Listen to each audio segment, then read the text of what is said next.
I have this pump set at a flow rate of 2.09.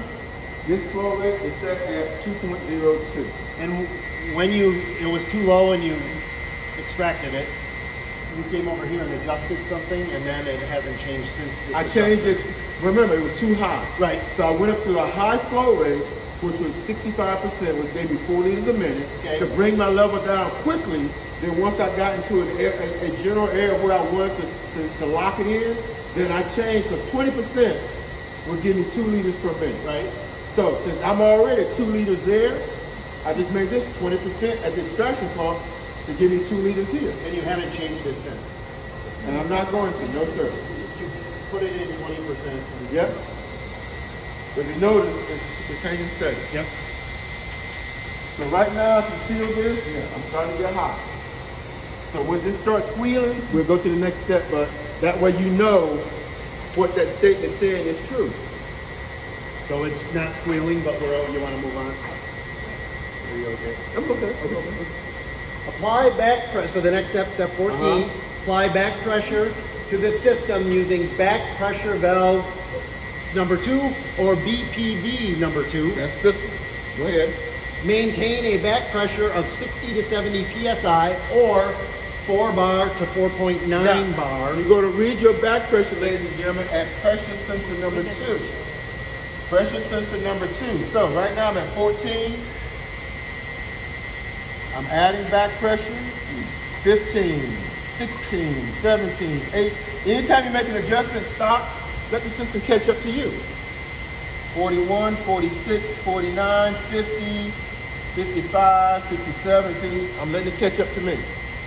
I'm at 64, 65. You want 60 to 70. So I'm going to back off because it's 70, so now I'm going to slowly back off. I'm at 71. Slowly back off, 70, 69.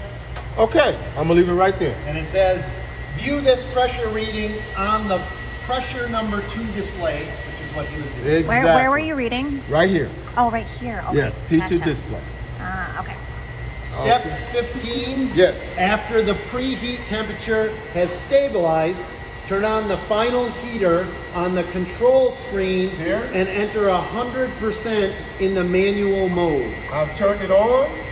I come here, 100, enter. Now my control valve is manually going to open up 100%. Then I'm going to control the temperature manually right here. Okay? And I'm going to go back to the preheater. I'm just going to make that 220 because I don't want to be too hot, but I can always come back and change it later. Yes, question? Would you normally push the final heat when you do the preheat? Here's the thing, and that's a very good question.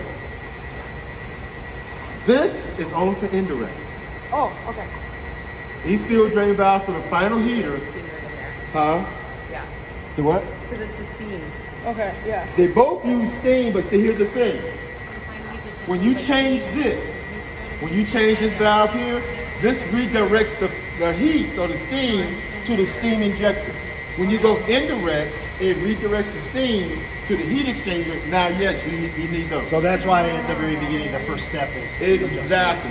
Because you want to make sure you're sending your steam to your final heater, whether it's indirect or DSI, to the right direction. So this begs the question then, you come in, you change it, you set it up, and you're like, oh shit, I forgot to adjust that when we're in the direct mode. Is that going to affect anything? Do we need to worry about it if we, by Tell me, which one you chance? talking about? This one or these? Yeah, so we come in and set it up like normal, and then we're like, oh shit, I gotta drain this and get it going. Is that going to affect how this goes? We have to start over again. You don't have to start with the wood. Asking But that's a for- good question. asking for a- Okay, what's next? Wait, I have another I'm sorry, go ahead, I'm sorry. When you apply your back pressure, Yes. you're reducing the flow out of the extraction pump. So now you're going to fill the vacuum chamber faster than you were. And that's a good point. So what do we do about Either slow that? your product up. No, I increase the extraction pump. Could you do either? What, slow this one down? Yeah, slow your I product. could, but remember, time is of the essence. I'm trying to reach 250 down here. I'm not trying to do it all day long. Okay. So I want this to, I want water coming in here. Yeah. How I get it out now that's where I make my change. Okay. And you're right, you see, because I increased the flow rate, my P2 pressure went up to 71. But guess what? If I back off and bring it back down to that 60 to 65, my flow rate is going to increase, and this is going to start coming down. So I can always come here, and again, ladies and gentlemen, in the beginning, you will be manipulating these flows, especially on the extraction pump. The first pump is pretty much set in stone. The second pump, now I'm looking at the level here and trying to get water downstream. But I'm glad you brought that up. Look, you still have a question. No. You sure? I see your brain working hard. It's working hard. And see my levels right here. So I'm okay with that. Wait, isn't your level too high? Yeah, No. I can't see it. The level's right here. Look down and look up. Look down in the window, look up. Jeez. Oh, okay. That's why I said, yeah, my level's right here. So I'm okay, I'm cool with it. You just don't. It could it still get up to here? No, You know, because right now I'm coming in at 2, but I'm coming out at 3.2. Okay. Again, look at your flow meters. Your flow meters will tell you where your flows are. Okay, what's next? Okay, step 16. Slowly open your main valve and adjust your RE1 steam regulator valve. Locate the steam to final heater gauge. Hold on. Because I remember this is opposite from what I'm used to. Yep, and you have to lift and turn. So you have to lift and turn That's just it. It's not lifting. left or right? Well, it goes counterclockwise to close. Yep, So so it's let all me- the way open. So let me close it because I don't want to have too much steam. So you always start with this closed, ladies and gentlemen.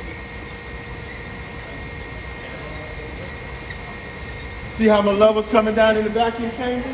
Yeah. So then you put that back to 20. Exactly. So now I'm gonna put this back. I'm gonna do 23, and then go back to here. Okay, now let's go back to that step again. Repeat. Slowly open your main steam valve and adjust your RE steam regulator valve located. Right here. Locate the steam to final heater gauge between the sink. Right here, behind the sink. Behind the sink. Sorry. Okay. Lift the black cap, which Look. ours is red. So you have to change that. Yep.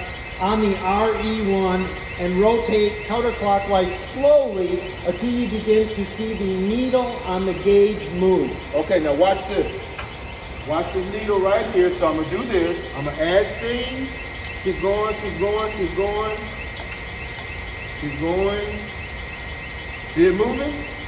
So I'm gonna let it get up to about 10 psi. See it moving, so I'll keep adding steam. Now I'm gonna stop and let it catch up to me, see where it settles in at. How's my level? My level's still doing good there. So Okay. you slowly added it to 10, and now then it what's the- says, after the needle stabilizes, add the steam pressure until it reaches 50 psi. 50 psi or 280 F. That's So, 2.8 bar. So again, whichever you get to first, 50 psi or 280 here. So I'm going to open this up. That's flashing because we're already at 240 degrees. So now my temp is 244. I'm at 30 psi. I'm still adding steam.